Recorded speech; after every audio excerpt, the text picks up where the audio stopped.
बिस्मिल्लाहिर्रहमानिर्रहीम। My name is Mohammad Faisal. आज के लेक्चर के अंदर हम लोग electric intensity due to infinite sheet charge से रिलेटेड एक वर्ड प्रॉब्लम कर लेते हैं, जो आपकी बुक का वर्ड प्रॉब्लम नंबर 12.10 है।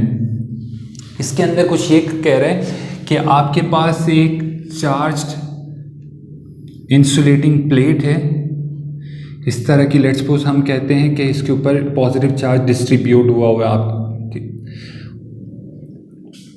और इसके साथ एक 50 मीटर लॉन्ग रोप है और उसके साथ एक बॉल सस्पेंड कर रहा है, और उस बॉल का वेट जो आपको गिवन है वो 5 एक्सपोनेंट -3 न्यूटन दिया गया है आपके पास। अब वो ये कह रहा है आपसे कि अगर हम बॉल के ऊपर एक चार्ज अप्लाई करें, फॉर एग्जांपल इसके ऊपर चार्ज अगर हम जैसे ही प्रोवाइड करेंगे इसको, लेट्स सपोज ये चार्ज जैसे ही आप प्रोवाइड करेंगे 6 एक्सपोनेंट -8 कूलम का, तो फिर सिचुएशन थोड़ी सी चेंज हो जाएगी। जैसे ही आप इस बॉल को चार्ज प्रोवाइड करेंगे तो ये चार्ज और ये चार्ज एक दूसरे को क्या करना शुरू कर देंगे, रिपल्शन स्टार्ट हो जाएगी। और रिपल्शन कुछ इस तरह से होगी कि आपका ये बॉल और ये प्लेन जो होगा, ये प्लेन सरफेस जो है आपके पास, इन दोनों के दरमियान का जो एंगल होगा वो 30 डिग्री तक पहुंच जाएगा। ये क्वेश्चन के अंदर आपको गिवन है, यानी कि ये डायग्राम कुछ इस तरह से बन जाएगी। अब ये प्लेन सरफेस है आप लोगों की जिसके ऊपर चार्ज डिस्ट्रीब्यूट हुआ है। जैसे ही आपने बॉल के ऊपर चार्ज प्रोवाइड किया तो ये देख लें आप लोग, इसने इसको रिपल किया, ये पॉजिटिव, इसके ऊपर चार्ज मौजूद है बॉल के ऊपर, तो पॉजिटिव एक दूसरे को रिपल करेंगे, एक फोर्स अप्लाई करेंगे, ये फोर्स F कहलाएगी। उसके बाद यहाँ ये जो स्ट्रिंग है आपकी 50 मिलीमीटर लॉन्ग है। अब इसके अंदर यहाँ जो एंगल बन रहा है वो कितने डिग्री का बन रहा है, 30 डिग्री का बन रहा है। तो आपके सामने ये एक राइट एंगल ट्रायंगल आपको नज़र आ रही होगी, जिसका ये वाला जो एंगल है वो क्या है, 90 डिग्री है। तो राइट एंगल ट्रायंगल के अंदर टोटल सम ऑफ एंगल्स जो है वो 180 डिग्री होता है। अगर ये 90 का, ये 30 का, तो ये अंडरस्टूड हो जाएगा कितने का होगा, वो 60 का होगा। तो इस एंगल को मैं क्या कंसीडर कर लेता हूँ कि ये मेरा एंगल 60 डिग्री का है। अब ये रोप है, बॉल है, बॉल का जो वेट है हमेशा डाउनवर्ड होगा, W = 5 एक्सपोनेंट -3। अब ये जो रोप के अंदर टेंशन पैदा हो रही है उसके आप कंपोनेंट्स ड्रा कर लें। एक कंपोनेंट जो होगा वो vertical component, that is called TY कहलाएगा, और ये वाला कंपोनेंट क्या कहलाएगा, TX कहलाएगा। अब इस न्यूमेरिकल के अंदर आपसे पूछा क्या जा रहा है, वो कह रहा है कि find the surface charge density, यानी कि सरफेस चार्ज डेंसिटी क्या होगी उस प्लेन की, यानी कि सिग्मा क्या होगा। तो सबसे पहले डाटा बना लेते हैं हम लोग। तो डाटा के अंदर जो चीज़ें हमें गिवन है कि बॉल का वेट आपको गिवन है, W आपको गिवन है 5 एक्सपोनेंट -3 न्यूटन। दूसरी जो चीज़ गिवन है वो एक एंगल गिवन है कि जो प्लेन और जो आपका थ्रेड है वो वॉल के साथ बना रहे हैं वो 30 डिग्री का है। इसके अलावा जो चीज़ आपको गिवन है, जो चार्ज आप बॉल के ऊपर प्रोवाइड कर रहे हैं वो गिवन है total charge Q 6 exponent -8 coulomb.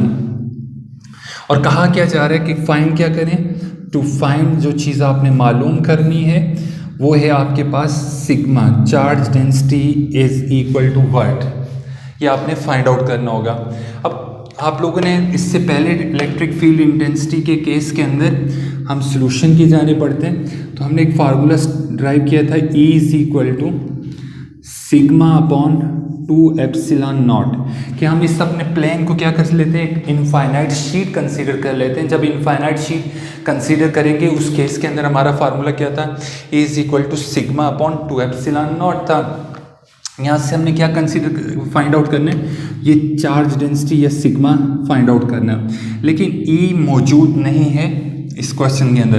बात करेंगे अगर हम ε0 की, तो ये कांस्टेंट वैल्यू है, इसको भी आप लिख सकते हैं ε0 को 8.85 एक्सपोनेंट -12 है, ये आपको गिवन होती है, या आप याद भी कर सकते हैं। अब E we also know that कि E जो होता है वो फोर्स पर यूनिट चार्ज होता है, तो इसकी जगह E की जगह आप क्या पुट कर लें, फोर्स पर यूनिट चार्ज और सिग्मा अपॉन 2 एप्सिलॉन नॉट, ये बिकॉज लिख देते हैं हम लोग इसको। अब यहाँ से सिग्मा की वैल्यू हमने फाइंड आउट करनी है, वो ड्राइव कर लेते हैं हम लोग। ये 2 एप्सिलॉन नॉट डिवाइड हो रहा है, यहाँ जाके क्या कर जाएगा, multiply 2 epsilon not upon q equal to sigma, या this implies that sigma is equal to 2 epsilon not F upon q. ये हमारा मेन फार्मूला है, इसको हम यूज़ करके अपनी वैल्यूज़ कैलकुलेट कर सकते हैं। लेकिन स्टिल एक प्रॉब्लम है, एप्सिलॉन नॉट गिवन है, 2 कांस्टेंट वैल्यू है, क्यू आपके पास मौजूद है, लेकिन एफ़ के बारे में क्या ख्याल है, एफ़ तो मौजूद नहीं है।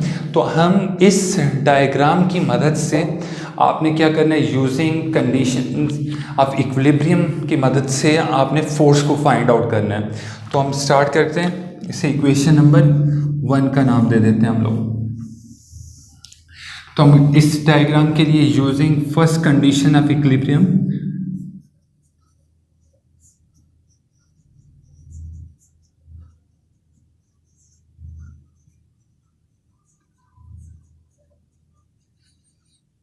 तो फर्स्ट कंडीशन ऑफ इक्विलिब्रियम के मुताबिक क्या है, summation F x equal to 0, और दूसरी जो कंडीशन क्या है आपके पास, summation F y equal to क्या हो जाएगा, 0 हो जाएगा। अलॉन्ग एक्स एक्सिस जो फोर्सेस एक्ट कर रही हैं आप लोग देख सकते हैं कि चार्जेस की रिपल्शन की फोर्स एफ और टी एक्स टेंशन का जो एक्स कंपोनेंट है, ये एक दूसरे को क्या कर रहे हैं, अपोज कर रहे हैं, यानी कि अपोजिट डायरेक्शन में। तो मैं इसको लिख सकता हूँ F minus T x equal to 0। अब ये एफ माइनस टी एक्स से वहाँ जाके क्या हो जाएगा, प्लस टी एक्स, या F T cause of theta. Theta ये टी एक्स जो है यहाँ पे ये वाला एंगल इस जगह बन रहा है, तो एंगल आप 30 नहीं कंसीडर करेंगे बल्कि ये वाला एंगल, क्योंकि बॉल आपका इस जगह पे मौजूद है, और इस जगह पे जो एंगल बन रहा है एक्स कंपोनेंट के साथ वो क्या बन रहा है, 60 डिग्री बन रहा है। तो यहाँ जो एंगल आप कंसीडर करेंगे वो क्या होगा, टी कॉज ऑफ 60 डिग्री, ये कंसीडर करेंगे। उसके बाद समीशन, इसे आप बॉक्स में बंद कर लें। उसके बाद summation F y, up and down जो फोर्सेस एक्ट कर रही हैं, अलॉन्ग वाई एक्सिस जो फोर्सेस एक्ट कर रही हैं, वो कितनी फोर्सेस आप देख सकते हैं, टी वाई अपवर्ड डायरेक्शन में है, बॉडी का वेट जो है वो डाउनवर्ड डायरेक्शन में है। तो आप इसको यूज़ कर सकते हैं कि W minus T y equal to 0, या W equal to T y. W जो आपके पास 5 एक्सपोनेंट माइनस 3 है, टी वाई की जगह again T sine of theta होगा, तो 5 exponent minus 3 T sine of क्या आ जाएगा आपके पास, 60 डिग्री आ जाएगा। इसे आप बॉक्स में बंद कर लें। आप इसे इक्वेशन 1 का नाम दे चुके हैं, इससे आप क्या नाम दे दें, 2 का नाम दे दें, इसे इक्वेशन नंबर 3 का नाम दे दें। अब 2 और 3 को आप डिवाइड करेंगे तो उससे क्या आप फाइंड आउट कर सकते हैं, फोर्स की वैल्यू फाइंड कर सकते हैं। तो हम डिवाइड करते हैं, डिवाइडिंग 2 एंड 3, 2 और 3 को डिवाइड कर लें आप लोग, तो F is equal to T cos 60 divided by 5 exponent minus 3 divided by T sine of 60 degree.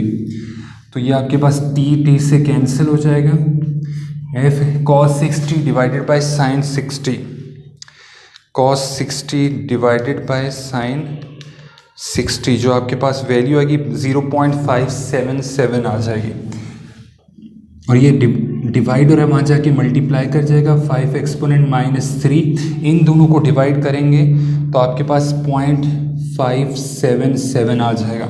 अब इस नंबर को इस नंबर से मल्टीप्लाई करें आप, 5 exponent minus 3 multiply by this number, तो आपके पास 2.8 एक्सपोनेंट माइनस 3, जो फोर्स होगी वो आपके पास क्या आ जाएगी, 2.88 एक्सपोनेंट माइनस 3 न्यूटन आ जाएगी।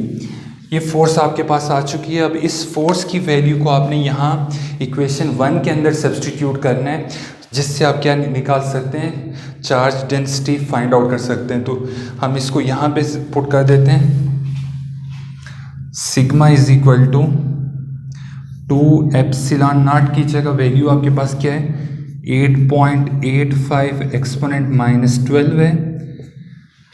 फोर्स की बात करें तो 2.88 एक्सपोनेंट -3 है और डिवाइडेड बाय 2, सॉरी क्यू की वैल्यू आपने पुट करनी है इसके अंदर।